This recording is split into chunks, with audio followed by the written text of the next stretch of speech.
Thanks, Ryan. Yeah, I was actually at the game on Saturday, and it was probably one of the coolest environments I've ever been in. Yeah, I couldn't have dreamt of a better day myself, honestly. Well, the Iowa offense was stagnant at times in their 14-13 upset victory over the Michigan Wolverines, but running back Akram Wadley helped boost the Iowa offense to make the plays they needed in the route to the historical upset. Colin Murphy has more. With one quarter gone in Saturday night's game against the Michigan Wolverines, the Iowa offense did not look up to the task of upsetting the number 3 team in the country. Early in the second quarter, in a matchup of two physical teams, the Hawkeyes had nothing to show for their effort except for a missed field goal. Struggling against the top-ranked Wolverine defense, the Iowa offense needed a spark. They quickly found that in running back Akram Wadley. Driving late in the second quarter, Wadley came through for the Hawkeyes with a 27-yard catch and run to put them in field goal range. The Hawkeyes were able to move the ball down to the 3-yard line, where quarterback C.J. Beathard found a shifty running back on a 4th and goal for Iowa's lone touchdown of the game. Yeah, we got that momentum. We got the fans into it, and our fans were great.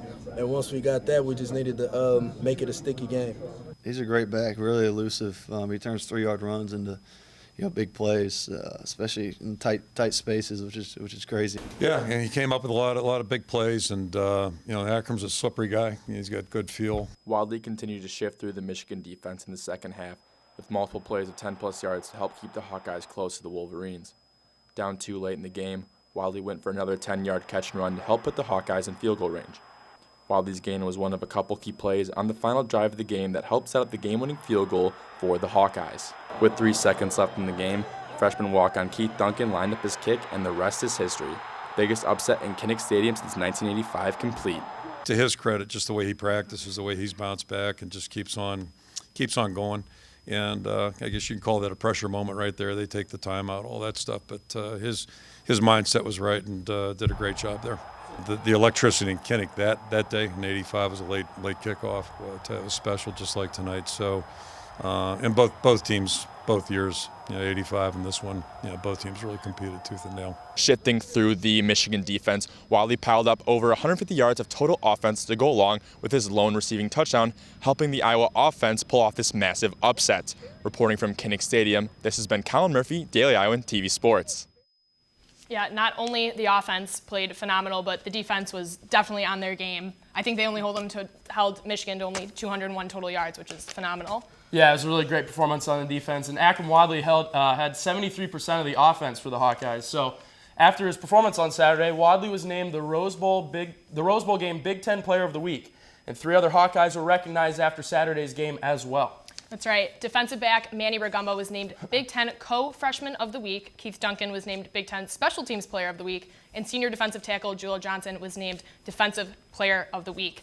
And Julio Johnson had also a phenomenal game. Yeah, he was definitely tremendous. Iowa football was not the only successful team in Iowa City this weekend, as the women's basketball team started out their regular season strong. Alexis Davis takes us through Friday's game.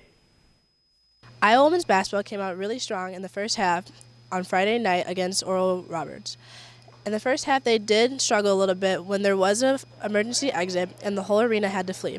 In the second half, they continued to play hard through adversity, as Coach Bluter continued to put everyone in and play the freshmen as they got a lot of experience. Allie led the Hawkeyes with 29 points and continued to push and persevere and build up her freshmen. I thought we offensively did a really good job, took care of the ball much better than we did the first time out, rebounded well again. But defensively, I thought we were really good the first half, and then the second half we let up on that. And so that's a little concerning, but at the same time, we just have to learn to keep our focus even with a big lead. Now let's send it to Alyssa Odell, who tells us how Sunday's game played out. The Hawkeyes came into this weekend's game looking to get their second consecutive win of the season against the Hampton Pirates. Their hard work paid off with a victory of 84-51. Senior Allie Disterhoff led the team with a total of 16 points, along with 6 rebounds and 3 assists. Along with Disterhoff, 3 sophomores also scored in double digits.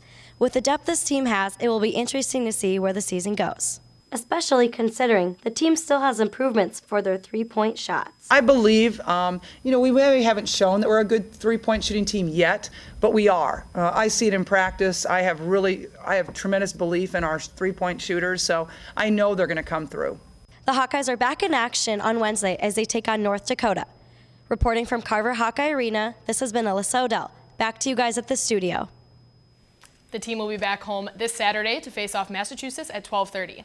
Along with women's basketball, men's basketball has been doing phenomenal. They are now 2-0 and had a great game on Sunday. Brady Ellingson played phenomenal. He had a high score of 23 points, came off the bench, and was just draining threes, so it was great to see him. Yeah, and they'll have a big test Thursday against Seton Hall.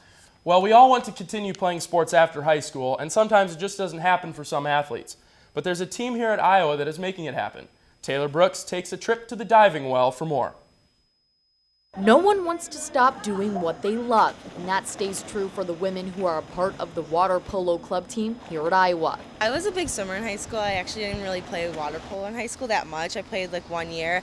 But when I got here, I wanted to get involved somehow, and my older sister was actually already on the team here. I played in high school, and I knew for sure I wanted to play in college because it's my favorite thing. Well, I played in high school, and so I played all 4 years, and I knew I definitely wanted to keep playing it in college. Whether you're an NCAA athlete, on an intramural team, or a part of a club like the water polo team, sometimes taking a step away from reality and doing something you love, like putting a cap on and goggles, is the best refresher. I've grown up swimming, being in the pool, so just still staying in the pool, and it really keeps me going. Tuesdays when I don't have practice at night in the fall, I don't know what to do with myself. Knowing I can come to the pool like when I'm like stressed out after homework or something, or like taking a break during homework and just like having fun with these guys in the pool. It's awesome just being able to do that. Their fall season consists of various tournaments, but it's the spring when their official season starts. That's when you just get so close and you hang out, like you're with each other like 8 hours a week at practice, and then with tournaments on weekends, it's just so fun. Some of my best friends are on the team. I tell people, since we only have a club team and that is the only team, that we're the official team. So it makes me proud to be on the team. Between the hype of a tournament or just simply being a part of a team, these ladies have made memories at Iowa they will keep forever. Reporting with the women's water polo team at the CRWC, this has been Taylor Brooks, Daily Iowan, TV Sports. The team just competed at Wisconsin about a week and a half ago, and they played very well. They will still practice for the remainder of the fall to get them ready for their spring season. We have a huge week coming up in Hawkeye sports. Like John said, we have the basketball game, the men's basketball game on Thursday night, and they take on Seton Hall, so that'll be a great game. And then football is on the road again at U of I, so that'll be definitely a test after playing Michigan this week, especially then coming up to Nebraska the week after that. That's right. Coming off a big win against Michigan, have to be careful going to Illinois. Could be a big trap game for the Hawks. You're going to have to be ready to go. Yeah, it'll be interesting to see how the game goes. Ryan, back to you.